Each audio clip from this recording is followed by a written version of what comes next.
Hi everyone and welcome to the latest DRUGSTORE CULTURE vodcast. For this podcast I'm joined by Harriet Marsden and Emily Pritchard, who are both some of our great contributors. And we thought we would talk about women in 2018 because I think we've made a lot of progress and we've seen a lot of amazing moments happen in terms of women's rights and feminism and just women killing it really. But we've also seen a lot of setbacks, so we thought it'd be nice to get together and chat about what the year really. So I want to start off by asking you both, are there any moments that have stood out in 2018 to you in terms of women doing cool stuff or women facing hardships?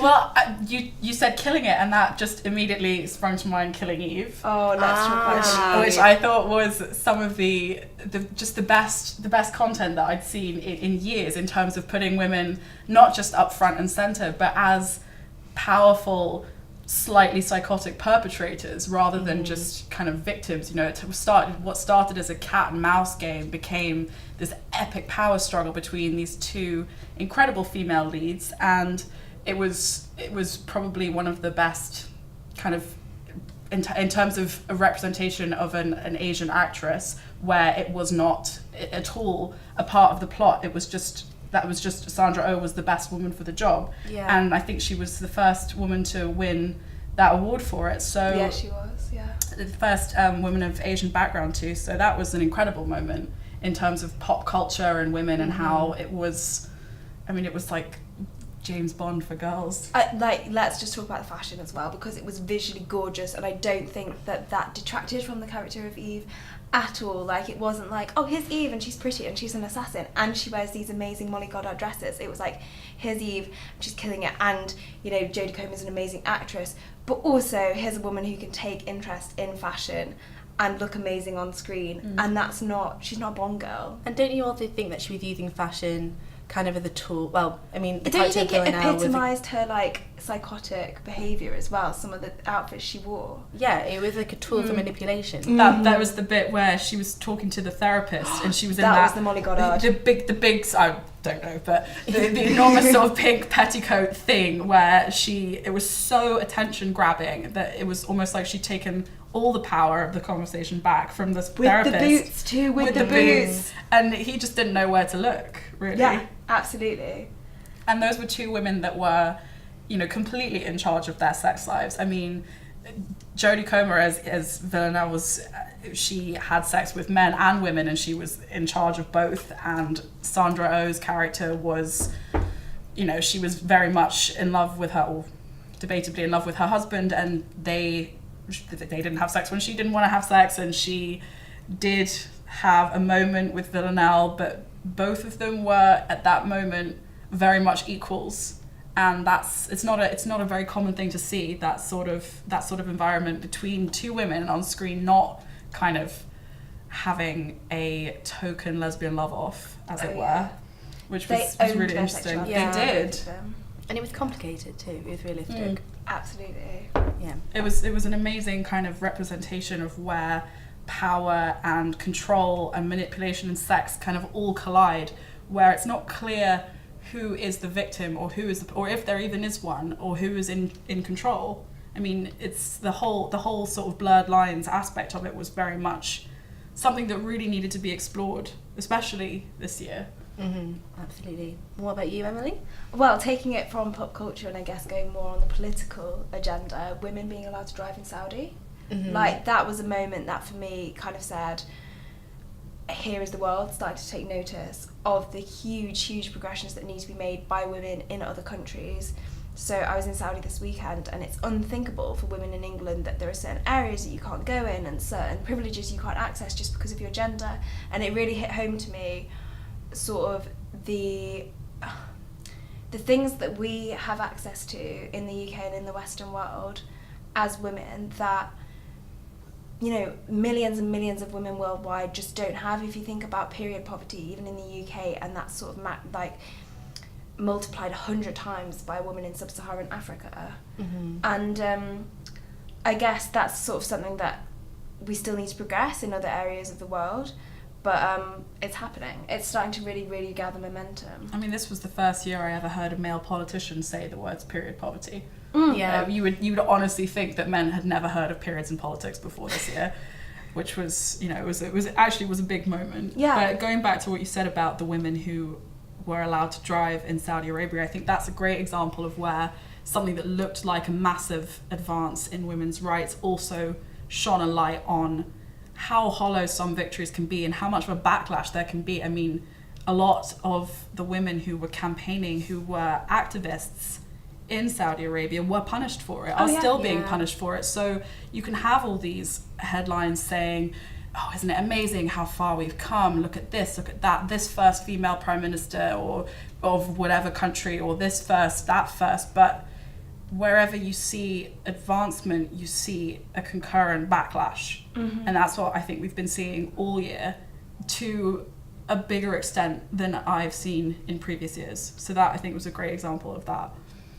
Also, I suppose, even within our own parliament, the sort of bullying, quite frankly, that we've seen of Theresa May, would she have had that if she'd have been a male politician? I don't think we're answering All's question here. No, but I mean, you just recently wrote a piece about Jeremy Corbyn calling Theresa May a stupid woman, and it's... Did he? Like, do we think that's what he said? Opinions on the floor, guys. I mean, if he did, it's sexist, and it's like something that a male prime minister would never have to deal with. It's something that, you know, it's just, again, is Theresa May a great leader? It's up to other people to decide. But I mean, she shouldn't be bullied because she's a woman. No, I agree with you, but I think Theresa May is a really excellent example of where feminism and advancement and gender equality and sexism and power and politics have all collided into one mess, one absolute mess. And she is a woman who is only the second female prime minister we've ever had, and at this rate is probably going to be the last. And she just last week reinstated 2 Conservative MPs who'd had the whip confiscated under allegations of sexually inappropriate conduct. Now, Andrew Griffiths definitely misused his position as an MP to send hundreds of sexually explicit messages to 2 young women in his constituency. Charlie Elphick is accused of alleged sexual assault, and she reinstates both of them so she can sit on their lap. I mean, it's not great optics for a woman in politics, especially not this year. Yeah. So it's the wrong time to be doing that kind of thing. Any time's the wrong time, but it's very much... The spotlight is, I guess, there's more scrutiny on that kind of thing these days. Yeah, I mean, I hardly think Theresa May is a paragon of gender equality, but you're right, the bullying that we've seen, the sort of general undertone of derision, of just really puerile humour and the cartoons every single day, it really is... It wears you down, and you get to the point where you almost feel sorry for her. Almost. But I guess in terms of killing it, like across the globe, there are other women, and especially young women, who really are killing it in politics. Even people that are doing like grassroots movements. So you have like Emma Gonzalez, that did the March for Your Rights campaign, and then I don't know if you saw it recently, Swedish schoolgirl Greta Thunberg, and she did this amazing speech about climate change. Literally made me cry at the weekend, and it was all about youth. She's 15 and she's striking from school until Sweden basically does something about climate change, and it was the most eloquently written, amazing. She's got so much media coverage, and there's a young woman who I genuinely think for that generation, I wonder if they even see their gender at this stage, and I really hope that they don't. I definitely think it's more fluid. I think that's something we've also seen this year, like this gender fluidity. Absolutely. And I think for younger generations it's even going to be like, what was all the fuss about? Why I hope so. are people... I mean, we still have to battle kind of the structures that have already been put in place in terms of like the patriarchy, but I do think it's going to get to a point where young people won't have to even think about it as much. It will kind of just be a given that men and women are equal.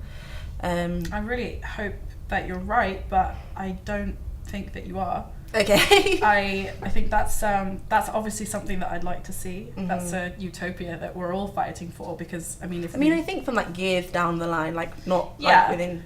It just we're seeing this unbelievably toxic turf backlash to the growing trans rights movement, which it does and it doesn't have kind of legitimate concerns, but it's gender fluidity, if that's what we're talking about, is something that has existed in various different manifestations in every civilization of the world at kind of over millennia. It's sort of in different ways, but there are certain fundamental issues that aren't going away anytime soon, and I think that the problem with focusing on trying to get to this utopia where everyone doesn't see gender is going to mean that movements that are trying to bring up certain minorities or certain repressed groups, that they're going to lose momentum because of that.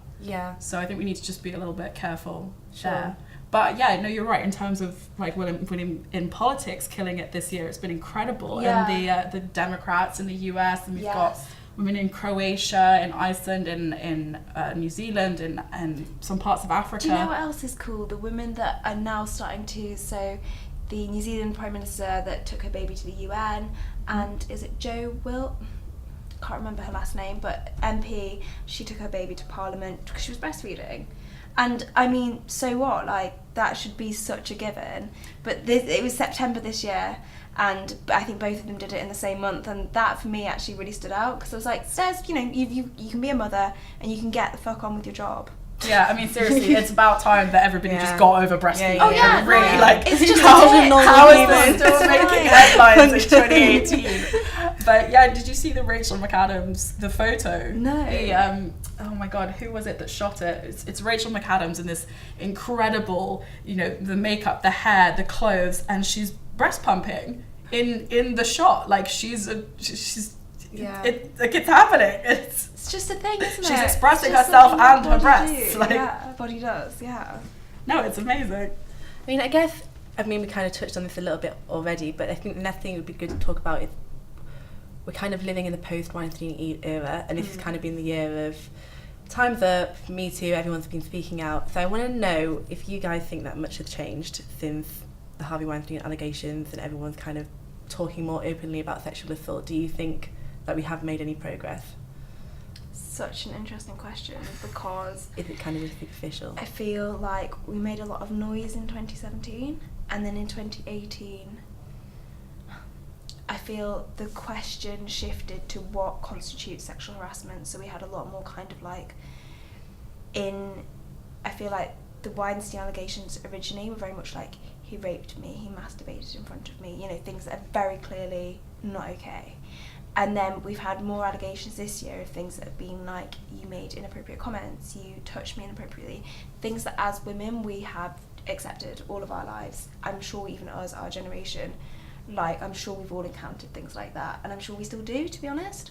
And I think this is the year where we've started to think, okay, where are the boundaries? Like, what's not okay? But I think that's also created a backlash of its own. So in January there was that open letter by the French actresses that was kind of like, no, this is just a part of flirting. And I feel like maybe what it's kind of done is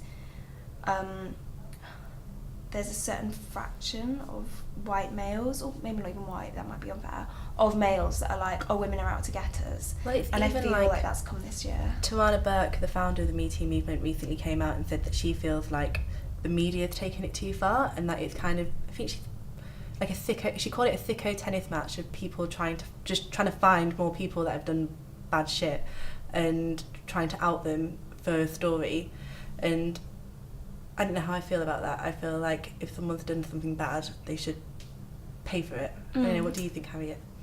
I mean, I think Tarana Burke is a great example of how the Me Too movement has been completely misappropriated in a lot of ways. I mean, this was an outcry against an endemic problem of sexual assault and harassment. Millions of people went online and shared the hashtag #MeToo. Thousands upon thousands of men and women all over the world, through every strata of society, shared their stories of sexual harassment. And how many of those claims were investigated? How many people have been punished? I mean, are we supposed to be satisfied with a few high-profile scalps or people who spend a couple of months in the Siberia of media hatred and then come back to their desks or their stages or the magazine covers a few months later, and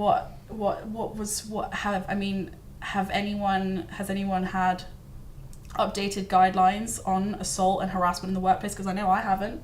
Yeah. Do you guys feel safer? Because I know I don't. Has rape and sexual assault and harassment gone down? It definitely hasn't. Guys are still growth sometimes.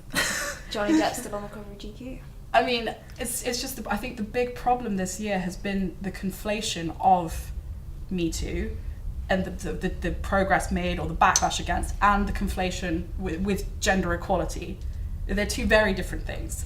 Me Too was supposed to be about a widespread people breaking the law and assaulting, exploiting, harassing people. That should have been something that everyone could get behind. Men, women, educated, uneducated, women of colour, white women, middle-class women, women of lower socioeconomic backgrounds. Absolutely everyone should have been able to stand up and say, we've had enough of this shit. People deserve the freedom to do their jobs unharassed, unexploited. People deserve to be able to go to work and not be harassed or whatever. And that's just not happening, is it? So the message has been lost somewhere. Mm-hmm. And I think that's been the biggest problem that I've seen.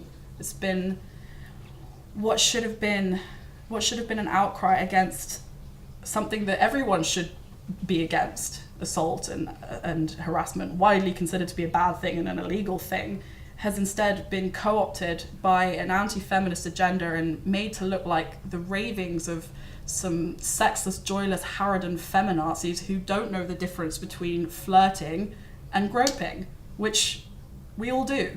We really do. We do. We really do. And I also feel like Me Too has become quite inaccessible. Oh my God, so much. As I think it's something that's discussed and something that is taken over by educated women, and women of higher socioeconomic status, and that for women who aren't in those privileged positions, there's still the sexual assault, there's still the misconduct, and what can they do about it? Nothing. Right, exactly. It's like, What's even changed? have it made an impact outside of the media or outside of in which we London, reside. or like, I mean, like I'm from Hull. outside do of people in Hull care about Me Too? I don't know. Of like, columns, of vodcasts, of Twitter spats, of this is not meant to be an upper middle class white feminist think tank. This was meant to be something that should have been appealing to everyone from every background, and it's not. And I think Me Too has an image problem, and it needs to be intersectional, because, as you say, the majority of sexual assault and harassment and exploitation disproportionately affects women from backgrounds of lower socioeconomic backgrounds, women of colour, women who work, for example, in domestic labour, not women who are sat in a boardroom in a fancy corporation without functioning HR. Yeah, and women in media have a voice. We're very fortunate to have that voice. And so while it's great that the people that have spoken out about Me Too, are women that you would expect to have a voice, and obviously they didn't speak out about Harvey Weinstein, and now they have, has anything changed for, the vast majority of women over the world, not just in the UK and Europe? Probably not. If anything, maybe the opposite, because there are a lot of guys now that are running scared, and scared men lash out. And that is not something that ends well for anybody. So equally, maybe if there are a lot of men running scared, maybe they'll think twice, and maybe that's something that's positive that's come out of Me Too. I really hope that is. Will they think twice, or will they look and say, who's the most powerful man in the world? Oh, it's a pussy grabber. Yeah. Like, I mean, it's kind of weird to talk about Me Too after we've still got Donald Trump. Let's talk about Brett Kavanaugh. Oh God, that for me was the Everyone moment. just raises their eyes. The moment this year where I just thought this is the perfect. Did you see that amazing thing that Vogue put on Instagram? That was the woman dressed in Handmaid's Tale outfit. You thought we were angry before. I mean, it's the absolute encapsulation of where Me Too failed so drastically. I mean, it's not like there weren't laws against sexual harassment or assault before Me Too. I mean, geez, the way people talk in the wake of Weinstein and the wake of Me Too, it's as if none of this shit was illegal before. And it was. The thing that Me Too did was expose how flimsy and how inadequate and how unenforceable the laws are. I think it made people realise the impact of what experiencing sexual assault is like, because I think, especially in like the Kavanaugh case, everyone said that he was younger, it's at a party, like everyone does it, which, you know, everyone, that happens kind of to everyone. Like, we've all been to parties where boys have been a bit too handsy, and I think what Me Too has done is made men and the wider society realise that actually those things can really impact you for the rest of your life, and they're not pleasant experiences, and it's not just flirting, and it's not cute. Yeah, but then what happened? I mean, Dr. Blasey Ford is probably still getting death threats while Kavanagh's in the Supreme Court. Yeah. So I think what that did as well was it really put to bed that old, his life will be ruined if you speak out lie, because... And it was a terrible example, is that for like all teenage boys everywhere, because he just got away with it. I mean, and I think that case has probably put off a lot of women from reporting it. And the first thing people ask is, why didn't you speak up years and years and years ago? That's why. So that right there, that's why. I mean, the woman's getting death threats. Like, well, I guess also it's about educating those teenage boys to be better people in the society that we want. I mean, the key thing here is dialogue, right? I mean, it's conversation about consent, because it is a complex issue, and it is never black and white, and it's not... I mean, sex is complicated, and the problem is, and on the one side, it's great that cases like Kavanagh's, it's bringing people to think, oh, well, maybe reevaluating my behaviour in my past, and man, I've drunk too much. But I'm not hearing any guys having these conversations, you know? Like, there aren't any men having conversations about consent again, that aren't... My younger brother really struggles with it. But no, it's a conversation that I've actually had with my parents, and kind of, I mean, he would never do it, because I think the fact that he's worrying about it, the fact shows that he would never do anything untoward. But he is now also really worried. He's like, I don't know how to speak to girls, I don't want to be that creepy guy, like, what do I do? I mean, I think that some guys are thinking about it, but probably not the right guys. I don't know, I would say I'm not entirely sure that's true, because, so, I don't know when your freshers was. When my freshers was in 2013, and we didn't have consent workshops, but by the time I was in third year, 2015, they had introduced them for all freshers, and they were compulsory. And my male friends, who are some awful things happened when I was in my first year freshers. They picked the 10 prettiest girls from the college that I was at, and took them on a cruise to a restaurant, and tried to get them as drunk as possible, and that was just a thing. By the time 2 years later had rolled around, that wasn't happening anymore, and people were having quite serious conversations about the workshops that they'd been to, and I think that probably did contribute to a change of behaviour. I genuinely do. Yeah, I mean, that's within a university bubble. Right, of course, but that's not something that would ever reach actual predators, though, is it? A consent workshop is not going to have any impact on a rapist. Like, that's a given. So I think it might have an impact on a handsy boy at a party. Yeah, for sure. I mean, I think any kind of dialogue about this is good, and as you say, like, it's great that these young guys are now thinking about it and having these conversations. I'm just not sure how far-reaching it is, which is why I think that what we were saying earlier about the importance of kind of bringing these conversations out of sort of a Twitter elite or a punditry. It should be in schools. It should be in schools, but also parents.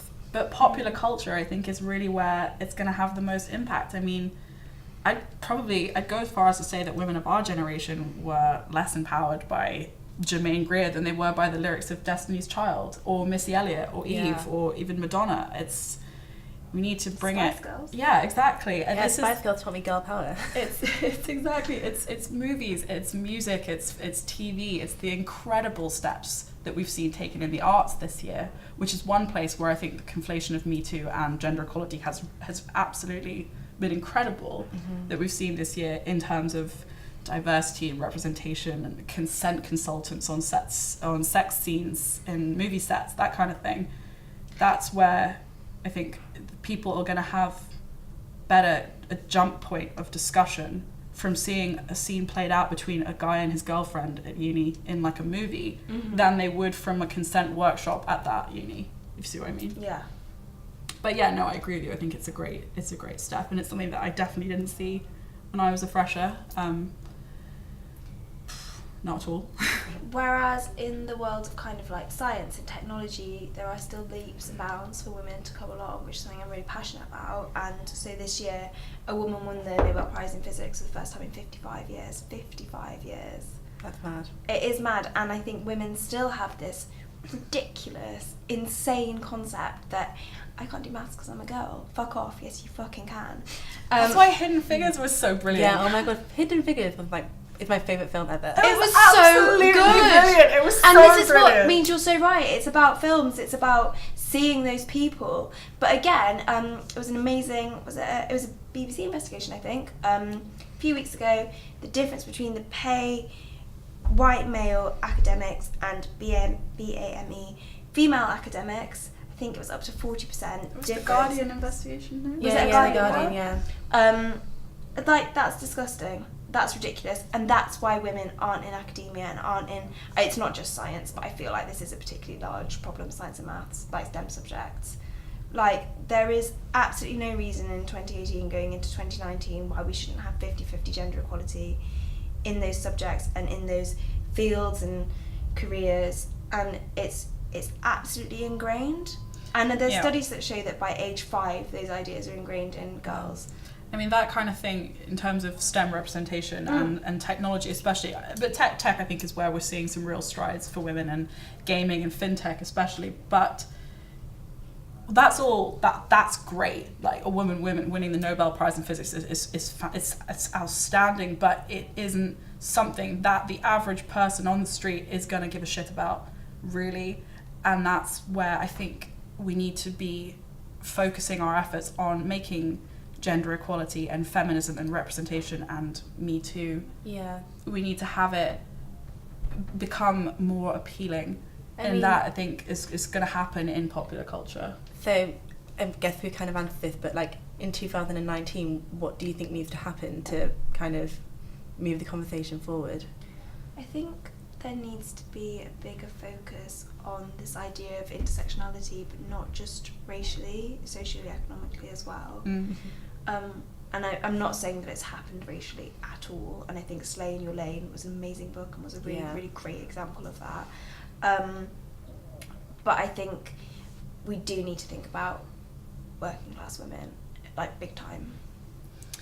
Well, the representation and the presence of working class women in the media especially is an absolutely, it's an atrocious problem. I mean, this is the industry that sets the conversation, that is excluding so many voices. Well, because the problem with our industry is you can't work in it. Exactly. Yeah, you need to be able to earn free, and you need to be able to live in London and get, you get not even minimum wage for an apprenticeship. It's mental. It is. But for me, what I'd want to see in 2019 is kind of a focus on dispelling kind of the myths and rumours that people can use against gender equality and feminism. I mean, people that throw fuel on the fire of the anti-PC brigade, that say that all we care about is, not being called hun or not having someone try and flirt with us or any of that shit. Like, none of us are worried about a city boy in a lift.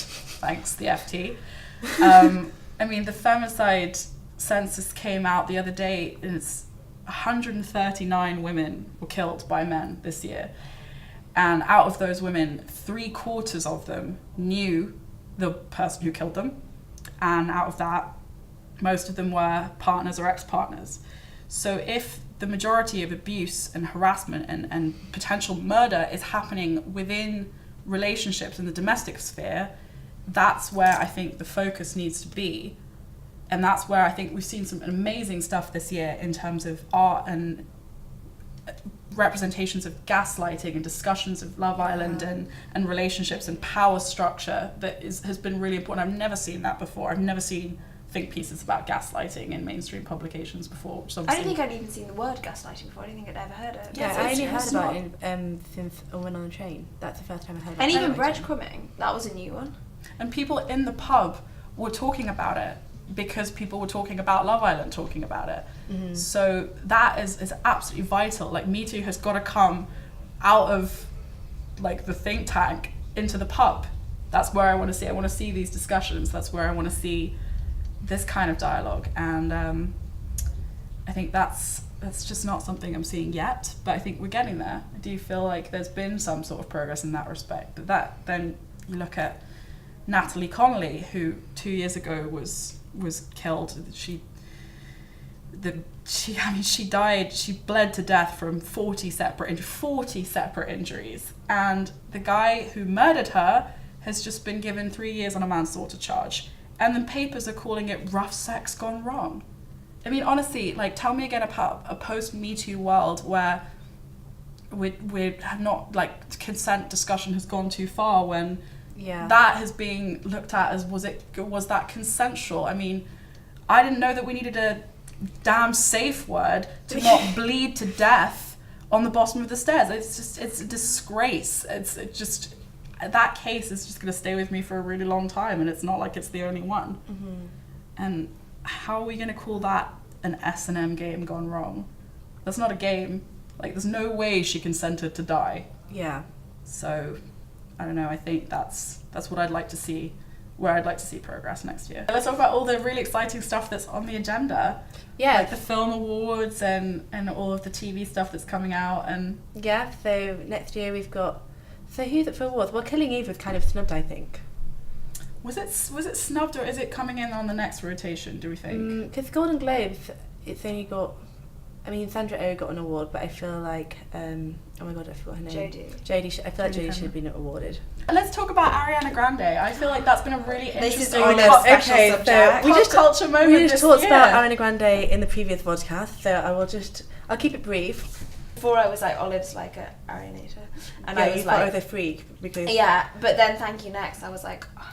Well, Thank You Next gotta is be like a bit of pop culture moment. She's a pop culture moment. I mean, she's like, I think it's really cool that she's had like all of these relationships, and it's kind of the thing that, like, you know, like Taylor Swift was always kind of put down for, like, writing about her relationships, but Ariana Grande really kind of owned it by saying like, yeah, like, she's I so had all gracious. these relationships, like, and learned something from each of them, but thank you, next, on to the next one, like, I'm going to better myself. Like, I think that's kind of amazing, and her resilience in the face of hardship, like, God, I wish I could be as strong as her. Yeah, I mean, God, that song, I think, is going to do more for young women thinking about self-care and empowerment and healthy, non-toxic relationships than anything any of us will ever write, because they won't read it.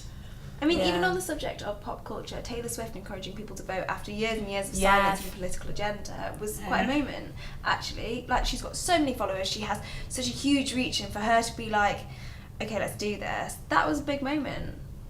Vapid as it may seem. It was. I mean, of all the people I wanted to hear from, Taylor Swift probably wasn't. Yeah, but think about the on my influence list. that she has. But yeah, no, you're right, it was. She may not be something that you respect. Surged, like, the people that registered to vote, like, it went up, but I don't know the exact figure, but it went up by a significant amount. Yeah. It's a spike. I mean, I really wanted to be and like, maybe, too little, too late, but yeah, no, I don't right. know, and they're probably quite likely to be the kind of people that maybe were quite politically apathetic. Yeah, no, you're absolutely right, but this is where I think that popular culture is going to be the best battleground for gender equality that we're going to see. I mean, politics, probably one of the worst.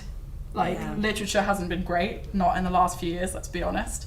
So, but I think what we don't want to see is for the arts to sort of fly ahead and leave the industries where actually, I'm sorry, but the decisions get made, politics, technology, get left as a male sphere, because that, I think, would be problematic. I think it would be, like, very, very detrimental for the world, actually. No, you're absolutely right. I just, I think that we need to we need to change laws, and we need to change representation, and we need to change kind of, like, as you say, women in STEM subjects, in fintech, in politics, but we also need to change mindsets. Yeah, I guess, like, pop culture is a vehicle through which, like, society's attitude will change. Which I guess is, like, actually kind of like Matthew Dancona, our editor's ethos towards drugstore culture. He's always saying that culture is where you see politics these days, not so much in actual politics, like in Westminster. I mean, stuff happens there, but it's all about Brexit. So. I mean, 13 Reasons Why, I think, is a good. I don't know if you guys watched it. I read it, I didn't watch it. It wasn't great. Let's be honest, I wouldn't bother.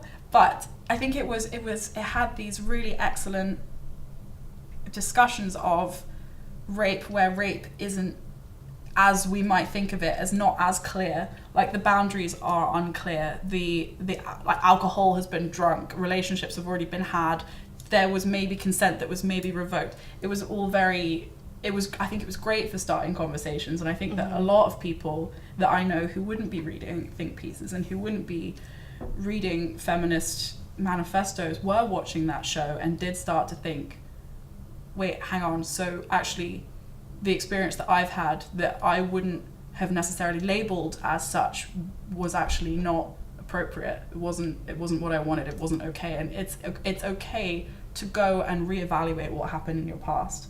Like, I think that's something that I think has really come out this year. Like, it's okay to now think that something that happened wasn't okay, whereas at the time you maybe thought it was. There's no law against changing your mind about something that was done to you. So I think that's been really important. Me too. I think that's one of the more controversial things, isn't it? Yeah. I think that's why, as you say, so many people are now running scared. It can be terrifying.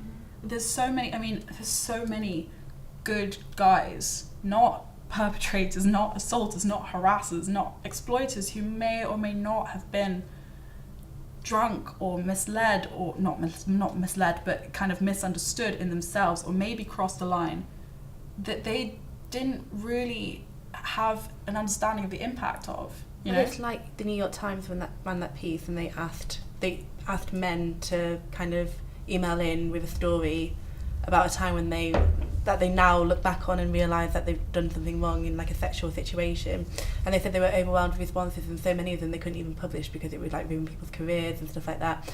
But they did post stuff, and a lot of it was like at school, like, oh, I touched a girl's boob whilst like playing Twister, or like something like that. But then these guys have looked back and realised that they've done something wrong. So I do think that is changing. Yeah, I mean, it's also, there are so many situations where one person genuinely believes that they're not doing anything wrong. They genuinely believe that there is full consent and there is full, everybody wants it and it's great in that situation. And then there can be a case where the other person does not feel like that, but doesn't know how to express it, or feels like that, but they didn't before, but they've changed their mind. Or it's consent is complicated. It's not black and white. It's not a case of you did want it or you didn't want it. And I think that's why so many people are scared, and I don't think that's necessarily a bad thing. I don't think it's a bad thing that people have to start thinking about it. I mean, we've had to. It's never going to be easy. Right? Like, all through time, women have had to think, like, am I going to be judged for this? If I go home with this guy, am I going to be date raped? Am I going to be called a slut? Am I going to be not hired because of something I did in my past? We've had to be constantly reevaluating our own sexuality. I guess back to the question of progress, it's about empowering women to be able to say, yeah, I do, or no, I don't. Because that will make it fairer and easier for both genders. And also not feeling guilty if you do say no. And not feeling guilty if you do say yes. Yeah. Either way, like, just do it. Okay, well, yeah, I think that's a nice place to end. Thank you both for joining us for our podcast. And I'll see you in the new year. Thank you so much for having us. Thank you. Merry Christmas, everyone. Merry Christmas.